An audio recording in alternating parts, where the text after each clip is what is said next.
Hello दोस्तों, आज के इस वीडियो लेक्चर में हम बात करने वाले हैं आरआरबी ग्रुप डी एग्जाम 18/9/2018 के जीएस क्वेश्चन फर्स्ट शिफ्ट के बारे में।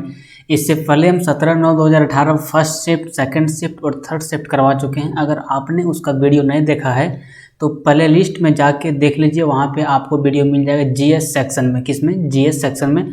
तो चलिए बिना देरी के हुए आज हम स्टार्ट करते हैं 18/9/2018 का जीएस क्वेश्चन के बारे में। इससे पहले बता दें कि अभी तक आपने हमारे यूट्यूब चैनल को सब्सक्राइब नहीं किया है तो सब्सक्राइब कर दीजिए, और ये वीडियो अगर आप हमारे फेसबुक पेज पे देख रहे हैं तो हमारे फेसबुक पेज को लाइक कीजिए। चलिए वीडियो को स्टार्ट करते हैं बिना देरी किए हुए। अब देखिए इसमें क्वेश्चन नंबर 1 यहाँ पर आप देखेंगे तो आपको क्या नज़र आएगा कि विद्युत बल्ब में आमतौर पर रासायनिक रूप से निष्क्रिय गैस और क्या भरी रहती है। जैसे विद्युत बल्ब में एक निष्क्रिय गैस भरा रहता है। निष्क्रिय गैस का मतलब क्या होता है? नोबल गैस को बोलते हैं निष्क्रिय गैस। नोबल गैस को क्या बोलते हैं हम लोग? निष्क्रिय गैस बोलते हैं। इसमें एक निष्क्रिय गैस भरा रहता है और एक और कौन सा गैस भरा रहता है? तो इसका सही आंसर होगा ऑप्शन नंबर 1, नाइट्रोजन गैस। क्या? नाइट्रोजन गैस भरा रहता है। ये देखिए आपको विद्युत बल्ब यहाँ बगल में दिख रहा होगा। तो विद्युत बल्ब में रासायनिक रूप से निष्क्रिय गैस और नाइट्रोजन गैस भरा हुआ रहता है। ठीक है, अब बढ़ते हैं नेक्स्ट क्वेश्चन की ओर। सेकेंड क्वेश्चन है क्वेश्चन नंबर 2, आधुनिक आवर्त सारणी के किस समूह में हैलोजन रखा जाता है? तो दोस्तों इसका सही उत्तर होगा ऑप्शन नंबर 3, 17वें समूह। इसमें आपको, आप जब तक पीरियोडिक टेबल इसका नहीं देखेंगे तब तक आपको समझ में नहीं आएगा कि हैलोजन कहाँ रहता है, निष्क्रिय गैस कहाँ रहता है, मेटल कहाँ रहता है, नॉन मेटल कहाँ रहता है। तो आइए एक बार आपको दिखाते हैं हम पीरियोडिक टेबल को। दोस्तों आप यहाँ पे देख सकते हैं, ये आपका पीरियोडिक टेबल है। पहला वर्ग में यहाँ पहला आपके कह सकते समूह में यहाँ पे हाइड्रोजन आता है, लिथियम आता है, सोडियम आता है, पोटेशियम आता है, रुबिडियम आता है, सीजियम आता है, फ्रेंशियम आता है। इसका एकदम उसका रियल फार्मूला जो होता है याद करने का वो होता है हेलिना को रब से फरियाद। क्या? हेलिना को रब से फरियाद। और देखिए अभी आपको जो मैंने बताया 17वें समूह में, ये है आपका 17वां समूह। इस 17वां समूह में देखिए आपका फ्लोरीन, क्लोरीन, ब्रोमीन, आयोडीन और स्टेटाइन, और इसका लास्ट में एक 117 नंबर पे आता है टीएस। ये सभी 17वें समूह में आता है और इसको बोलते हैं हम हैलोजन समूह। क्या बोलते हैं दोस्त? हैलोजन समूह इसको हम बोलते हैं। ठीक है, इसको हैलोजन समूह बोलते हैं। इसके बाद देखिए यहाँ पे आपको दिखेगा helium, neon, argon, krypton, xenon, radon और ऑर्गेनेशन। इसको हम लोग क्या बोलते हैं दोस्त? इसको हम लोग बोलते हैं निष्क्रिय गैस, मतलब कि इसको बोलते हैं हम लोग नोबल गैस। ठीक है, तो उम्मीद करते हैं कि इससे आपको कुछ समझ में आया होगा। तो लाइक का बटन तो आपको दबाना बनता है दोस्त इस टॉपिक के ऊपर। अब बढ़ते हैं नेक्स्ट क्वेश्चन की ओर। नेक्स्ट क्वेश्चन देखिए क्या बोल रहा है क्वेश्चन नंबर 3 में कि कॉइल की गति, इसको इंग्लिश में बोलते हैं COIL। कॉइल की गति की दिशा चुंबकीय क्षेत्र के सापेक्ष, ये ब्लैंक में आपको भरना है, होने पर प्रेरित धारा सबसे अधिक होती है। यहाँ पे इसको बोलेंगे हम प्रेरित धारा। ठीक है, थोड़ा सा टाइपिंग मिस्टेक है तो इससे आपको घबराना नहीं है। कॉइल की गति की दिशा चुंबकीय क्षेत्र के सापेक्ष 90 डिग्री होने पर प्रेरित धारा सबसे अधिक होती। आप देखिए ये आपको कॉइल यहाँ पे दिख रहा है, इसका आंसर तो 90 डिग्री होगा, लेकिन देखिए यहाँ पे ये आपको कॉइल दिख रहा होगा। इस कॉइल को आप यहाँ पे देखेंगे तो ये जो आपको दिख रहा है ना, ये यहाँ पे 90 डिग्री का कोण बनेगा। जब यहाँ पे 90 डिग्री का कोण बनता है तब इससे उत्पन्न जो धारा होती है, इससे उत्पन्न जो करंट होता है वो सबसे अधिक होता है। तो इसका आंसर क्या होगा? ऑप्शन नंबर 1 होगा 90 डिग्री। कॉइल की गति की दिशा चुंबकीय क्षेत्र के सापेक्ष 90 डिग्री होने पर कितना? 90 डिग्री होने पर प्रेरित धारा सबसे अधिक होती है। अब बढ़ते हैं दोस्त नेक्स्ट क्वेश्चन की ओर। नेक्स्ट क्वेश्चन यहाँ पे क्या बोल रहा है? क्वेश्चन नंबर 4 पे आप फोकस कीजिएगा। वह बिंदु जहाँ पर एक वस्तु का संपूर्ण भार कार्य करता है उसे क्या कहा जाता है? जैसे कि आप देखिए वह बिंदु जहाँ पर एक वस्तु, ये पूरा समझिए एक वस्तु, आप समझिए ये मौत का कुआं का जैसा लगता है देखने में। आपने मौत का कुआं देखा होगा तो वो इसी तरह से रहता है।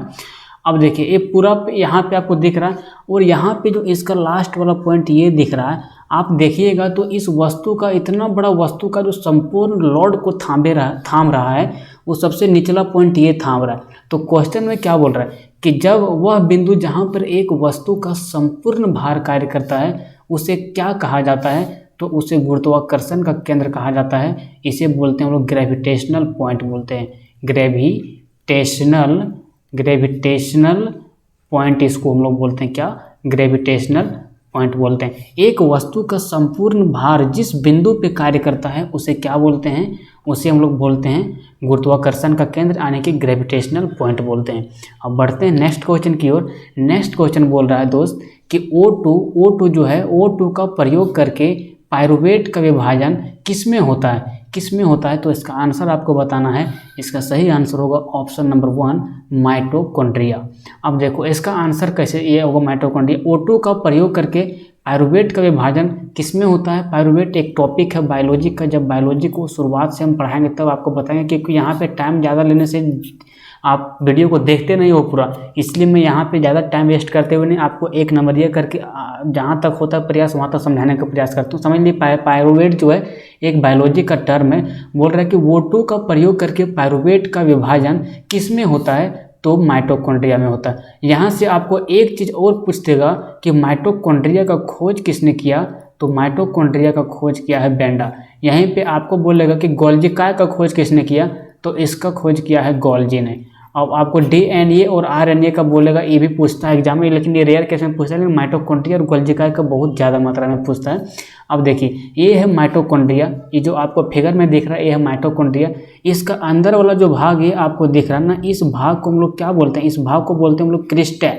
और ऊपर का जो भाग ये आपको दिख रहा है इसको हम लोग बोलते हैं क्या, आउटर मेम्ब्रेन। और अंदर वाला जो भाग दिखता है जालिका, इसको बोलते हैं इनर मेम्ब्रेन। तो आपको समझ में आ गया होगा कि O2 का प्रयोग करके पाइरुवेट का विभाजन कहाँ पे हम लोग करते हैं, तो माइटोकॉन्ड्रिया में करते हैं। कहाँ पे, माइटोकॉन्ड्रिया में करते हैं, CHONDRIA।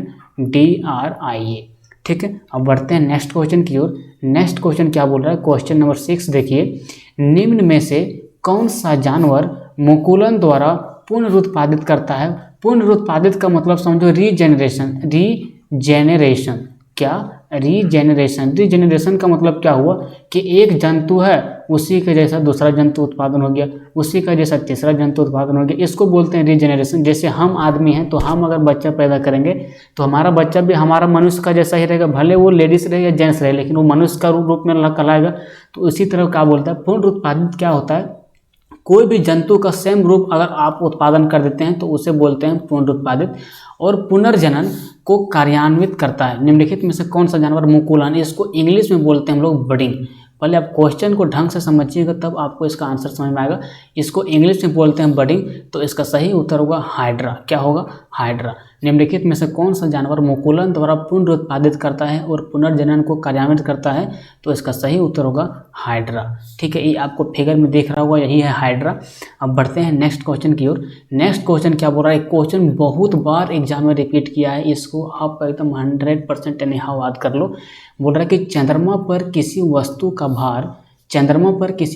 भार पृथ्वी पर इसके भार के कितना गुना होता है, तो इसका सही उत्तर होगा 1/6। ये 1/6 लड़का लोग को समझे में नहीं आता, इसको आप इस तरह से भी लिख सकते हो, 1/6 को आप इस तरह भी लिख सकते हो 1/6। यहाँ पे जो भार दिख रहा है आपको, ये भार दिखेगा आपको चंद्रमा का, इधर वाला भाग आपको दिखेगा चंद्रमा का भार, और इधर वाला भार आपको पता चलेगा पृथ्वी का भार। मतलब अगर पृथ्वी पर कोई वस्तु का वजन 6 न्यूटन है, 6 न्यूटन, इसको भार को हम न्यूटन में डिनोट करते हैं, इसका SI यूनिट न्यूटन होता है भार का। तो देखो अगर किसी भी वस्तु का भार पृथ्वी पर 6 न्यूटन है तो वही भार जाके चंद्रमा पर हो जाएगा 1 न्यूटन। अगर किसी भी वस्तु का भार पृथ्वी पर 12 न्यूटन है तो वही जाके चंद्रमा पर हो जाएगा 2 न्यूटन।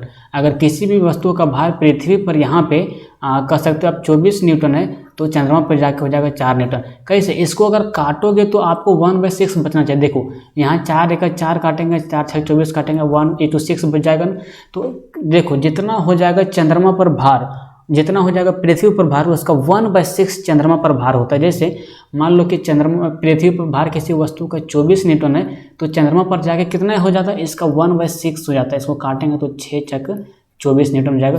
तो देखो किसी भी वस्तु का पृथ्वी पर भार अगर 24 न्यूटन है तो यही भार जाके चंद्रमा पर हो जाता है 4 न्यूटन। ठीक है, तो उम्मीद करते हैं कि आपको समझ में आ गया होगा और आप लाइक का बटन तो क्लिक कर ही दिए होंगे इतना देर तक अगर आप वीडियो में टिके हुए हैं तो।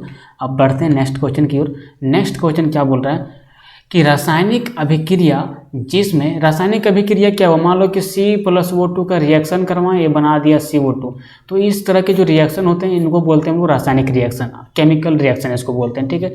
जिसमें गर्मी उत्पन्न होता है, गर्मी उत्पन्न का मतलब क्या होता है कि हीट रिलीज होना, हीट रिलीज होना, जिसमें गर्मी उत्पन्न होता है उससे एक कौन सा रिएक्शन को उसे क्या कहा जाता है, तो उसमें उसको हम कहते हैं ऊष्माक्षेपी अभिक्रिया। ऊष्माक्षेपी अभिक्रिया मतलब इसको बोलते हैं शायद एक्सोथर्मिक, ये थोड़ा सा मिस्टेक हो रहा होगा शायद हमको, इंडो और एक्सटो में इंडोथर्मिक होता है, एक्सोथर्मिक होता है, तो इसको बोलते हैं हम लोग एक्सोथर्मिक रिएक्शन। अगर आप जान रहे हो इसको इंडोथर्मिक बोला जा रहा है कि एक्सोथर्मिक, तो आप थोड़ा सा रिकॉल करके कमेंट बॉक्स में बताइएगा, हम इसको चेक करके आपको कमेंट बॉक्स में पिन अप कर देंगे। थोड़ा सा इसमें हमको डॉट हो रहा है कि इसको एक्सोथर्मिक इंग्लिश में बोलते हैं कि इंडोथर्मिक बोलते हैं। तो अभी फिलहाल मान लेते हैं कि ऊष्माक्षेपी अभिक्रिया को बोलते हैं एक्सोथर्मिक। अब इसको समझो क्या बोलता है, जिसमें गर्मी उत्पन्न होता है। जिस अभिक्रिया में गर्मी उत्पन्न होगा उस अभिक्रिया को बोलेंगे ऊष्माक्षेपी अभिक्रिया, और जिस अभिक्रिया में गर्मी जो है उत्पन्न नहीं होगा, गर्मी बल्कि सोख लेगा, उससे बोलते हैं ऊष्माशोषी अभिक्रिया। शोषी का मतलब क्या हुआ, किसी चीज़ को सोख लेना, और छेपी का मतलब क्या हुआ, किसी को हीट से रिलीज कर देना, हीट किसी के ऊपर से रिलीज कर देना, उसको बोलते हैं ऊष्माक्षेपी अभिक्रिया। याद रखना आसान है पूरा। अब बढ़ते हैं 9 नंबर क्वेश्चन में। 9 नंबर क्वेश्चन क्या बोल रहा है कि निम्न में से कौन सा हार्मोन युवा अवस्था के समय लड़कों में दिखाई देने वाला उपस्थिति में बदलाव लाता है। अब देखो इस हार्मोन को समझो, इसको क्या बोलते हैं, इसको बोलते हैं टेस्टोस्टेरोन हार्मोन, इसको इंग्लिश में बोलते हैं टेस्टोस्टेरोन हार्मोन। क्या बोलते हैं, टेस्टोस्टेरोन हार्मोन। टेस्टोस्टेरोन हार्मोन जब पुरुष में उत्पन्न होना स्टार्ट होता है तब उसके चारों तरफ से मूंछ आना स्टार्ट हो जाता है, यहाँ से बाल आना स्टार्ट हो जाता है, उसका पर्सनल पार्ट से बाल आना स्टार्ट हो जाता है, उसका आवाज़ बदलना स्टार्ट हो जाता है जब पुरुषों में क्या होता है, टेस्टोस्टेरोन हार्मोन उत्पन्न होता है। अब देखो ये लड़का जो आपको फिगर में दिख रहा है, देखता है कैसे मुस्कान मार रहा है, तो इसके अंदर टेस्टोस्टेरोन हार्मोन हो चुका है, ये बंदा जवान हो चुका है। तो इसके अंदर कौन सा हार्मोन रिलीज हो रहा है, टेस्टोस्टेरोन हार्मोन। जो बंदा टेस्टोस्टेरोन हार्मोन को कंट्रोल नहीं कर पाता है वही ज़्यादा अकबकाता है, कब, जब उसका किशोरा अवस्था की आयु चलता है, 14 से 18 तक का एज उसका जब होता है, उस समय उसमें बहुत ज़्यादा मात्रा में टेस्टोस्टेरोन हार्मोन निकलता है, और वो बहुत ज़्यादा किस पर अट्रैक्शन होता है, लड़कियों पे अट्रैक्शन होता है। तो आपको समझ में आ गया हो कि लड़कियों पे अट्रैक्शन किस हार्मोन की वजह से जाता है, तो टेस्टोस्टेरोन हार्मोन की वजह से, ठीक है। अब बढ़ते हैं नेक्स्ट क्वेश्चन की ओर। नेक्स्ट क्वेश्चन आपको दिखेगा यहाँ पे क्वेश्चन नंबर 10 में, परमाणु संख्याओं के आधार पर तत्वों को वर्गीकृत किसने किया, तो इसका सही उत्तर होगा ऑप्शन नंबर 1 मोसले। आपको बता दें जब परमाणु संख्या के आधार पर था तत्व, यहाँ पे जो तत्व आपको दिख रहा है ना, ये दूसरा तत्व नहीं समझना, ये आपको पीरियोडिक टेबल समझना है। कौन, hydrogen, helium, lithium, beryllium, boron, carbon, nitrogen, ये सब जो दिखता है ना आपको, इसको बोलते हैं तत्व केमिस्ट्री के भाषा में, ठीक है। अब बोल रहा है कि परमाणु संख्या के आधार पर देखो, हाइड्रोजन का परमाणु संख्या होता है 1, हीलियम का होता है 2, लिथियम का होता है 3, और आपका बेरिलियम का होता है 4, बोरॉन का होता है 5। तो बोल रहा है कि इसका जो एटॉमिक नंबर बढ़ते क्रम में सजाया, इसको सबसे पहले किसने सजाया, यानी किसने इसको वर्गीकृत किया, तो इसका सही उत्तर होगा ऑप्शन नंबर 1 मोसले। मोसले आप यहाँ पे देख सकते हैं, यही है मोसले। इन्होंने ही सबसे पहले तत्वों को किसके अनुसार से डिवाइड किया, किसके अनुसार से वर्गीकृत किया, क्लासीफाई किया, तो परमाणु संख्या के आधार पर, मतलब कि एटॉमिक नंबर के आधार पर, किस पर, एटॉमिक नंबर के आधार पर। अब बढ़ते हैं नेक्स्ट क्वेश्चन की ओर। नेक्स्ट क्वेश्चन बोल रहा है कि कैल्शियम हाइड्रोक्साइड का सही सूत्र क्या है। शायद आपको दिख नहीं रहा होगा, हम यहाँ से अपना फेस हटा लेते हैं। कैल्शियम हाइड्रोक्साइड का सही सूत्र क्या है, तो इसका सही आंसर होगा ऑप्शन नंबर 1 CaOH का होल 2। आपको रिएक्शन मतलब आपको किस तरह से केमिकल फार्मूला लिखा जाता है उसको बताते हैं। कैल्शियम का जो यहाँ पे होता है आपका एटॉमिक नंबर वो होता है 20। अगर आप इसका इलेक्ट्रॉनिक कन्फिग्रेशन करोगे तो होगा 2, 8, 8 और 2, ठीक है। और यहाँ पे आपको बता दें कि इस पूरे वो H के अंदर जो है सो -2 चार्ज होता है, कितना, -2। और यहाँ पे देखो इसका बाहरी कक्षा में है 2, तो कैल्शियम पर कितना चार्ज होगा, कैल्शियम पर चार्ज होगा +2, ठीक है। कैल्शियम पर कितना चार्ज होगा, +2, नहीं, यहाँ पे जो आपको वो H दिख रहा है ना, इस वो H के ऊपर होता है -1 चार्ज, सॉरी यहाँ पे थोड़ा सा मिस्टेक हो गया, इसके ऊपर होता है -1 चार्ज। तो कैल्शियम में जो आपको ये +2 दिख रहा है, ये आपको वो H में जाके ज्वाइंट हो जाएगा, कहाँ पे, वो H में, और वो H में जो आपको यहाँ पे -1 दिख रहा है, ये आपका कैल्शियम में जाके ज्वाइंट हो जाएगा। जैसे यहाँ पे देखिए Ca है ना, और वो H, इसको हम पहले पूरा लिख दिए। अब देखो Ca के ऊपर में था +2 चार्ज और वो H के ऊपर में था आपका -1 चार्ज, तो ये -1 जो आपको यहाँ दिख रहा है ना, ये -1 जाके यहाँ पे ज्वाइंट हो जाएगा। और इसको जैसे Ca के 1 लिखें तो नहीं लिखें, इस पर कोई प्रभाव नहीं पड़ता है, लेकिन देखो यहाँ पे Ca पर 2+ है, तो ये 2+ कहाँ जाएगा, ये 2+ आपका जाएगा यहाँ पे OH के साथ, तो इसका सही रिएक्शन हो जाएगा CaOH का होल 2। ठीक है, तो उम्मीद करते हैं आपको समझ में आ गया। यहाँ पे आपको CaOH का होल 3 मारना नहीं है। Ca पर 2+ चार्ज होता है, इस पर होता है 2+ चार्ज, तो देखो यहाँ से 2 इधर आ जाएगा, वो H के ऊपर होता है -1 चार्ज, तो ये -1 चार्ज आ जाएगा यहाँ पे। तो कैल्शियम हाइड्रोक्साइड का सही सूत्र क्या होगा, CaOH का होल 2 होगा। अब मैं अपना फेस फिर से रिलीज कर देता हूँ। अब बढ़ते हैं नेक्स्ट क्वेश्चन की ओर। नेक्स्ट क्वेश्चन आप अगर देखेंगे तो नेक्स्ट क्वेश्चन क्या बोलता है कि 5 से 8% एसिटिक एसिड को क्या कहा जाता है। तो इसका सही उत्तर होगा मेरे दोस्त ऑप्शन नंबर 1 सिरका। देखो इसका सिरका इसका सही उत्तर होगा। आपको यहाँ से एक चीज़ और पूछ देगा कि एसिटिक एसिड का ये जो फार्मूला होता है, केमिकल फार्मूला, वो क्या होता है। तो इसका केमिकल फार्मूला होता है CH3COOH। क्या होता है इसका केमिकल फार्मूला, CH3COOH। और इसी को बोलेगा कि इसका केमिकल नेम क्या है। ये तो आपका व्यापारिक नाम है, ये जो आपका है ये कॉमर्शियल नेम इसको बोलते हैं, एसिटिक एसिड के नाम से बिकता है, ठीक है। लेकिन इसका बोलेगा कि आपका केमिकल नाम क्या है, तो इसका केमिकल नाम हो जाता है इथेनोइक एसिड। क्या होता है, इथेनोइक एसिड। क्या होता है दोस्त, इथेनोइक एसिड। अब बोलोगे भाई इसका इथेनोइक एसिड नाम कैसे हो गया, तो इस CH3 और यहाँ C दिख रहा है ना, आपको मैं थोड़ा पेन चेंज करके दिखाता हूँ तब आपको अच्छा से समझ में आएगा। देखिए यहाँ पे आपको कार्बन 1 दिख रहा है और यहाँ पे कार्बन 1 दिख रहा है। टोटल कार्बन कितना हो गया दोस्त, तो टोटल कार्बन हो गया 2। और जहाँ भी 2 कार्बन होता है उसको हम बोलते हैं ईथ। जहाँ 2 कार्बन होगा उसको बोलेंगे ईथ, जहाँ 1 कार्बन होगा उसको बोलेंगे मीथ, और जहाँ 3 कार्बन होगा उसे बोलेंगे हम प्रोप, ठीक है। जहाँ 4 कार्बन हो जाता है उसको बोलते हैं हम लोग ब्यूट। तो इसी तरह से बढ़ते जाता है, जहाँ 5 कार्बन होता है उसको हम लोग बोलते हैं पेंट।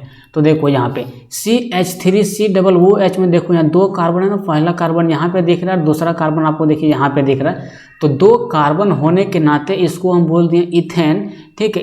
ईथ और इथेन ये सब होते रहेगा, मतलब इसको सेंटेंस में बैठाना पड़ता है।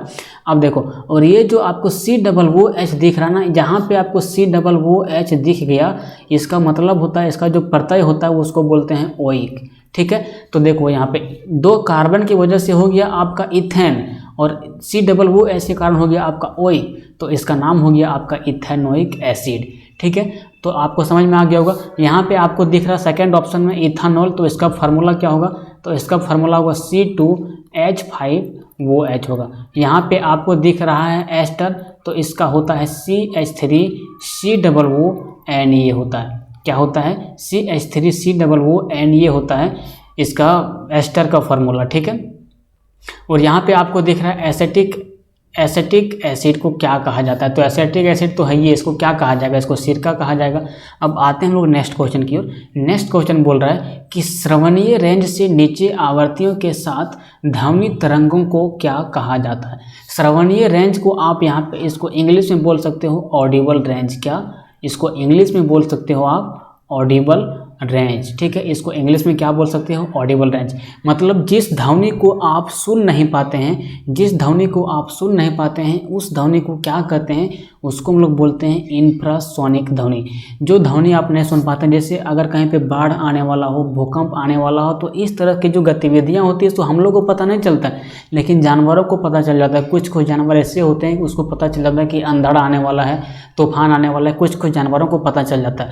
तो वो ध्वनि को हम लोग सुन नहीं नहीं पाते हैं, उस वाइब्रेशन को हम लोग सुन नहीं पाते हैं, तो उसे हम लोग बोलते हैं क्या, इंफ्रासोनिक। क्या बोलते हैं, इंफ्रासोनिक। अब नेक्स्ट वीडियो में हम बताएंगे, टाइम ओवर होने से वीडियो रिकॉर्ड होने में दिक्कत होता है, इसलिए मैं आपको नेक्स्ट वीडियो में बताएंगे कि अल्ट्रासाउंड क्या होता है, सुपरसोनिक क्या होता है और अल्ट्रासोनिक क्या होता है। ये सब आपका ध्वनि से संबंधित है। अब आज का क्वेश्चन बस इतना ही था, तो उम्मीद करते हैं कि आपको ये पूरा सेशन समझ में आया होगा। और ये पूरा अगर आपको समझ में आया है तो आप हमारे वीडियो को ज़रूर लाइक कीजिए, कमेंट बॉक्स में बताइए कि नेक्स्ट वीडियो में किस तरह का सुधार करके लाया जाए ताकि आपके लिए वो बेहतर हो सके।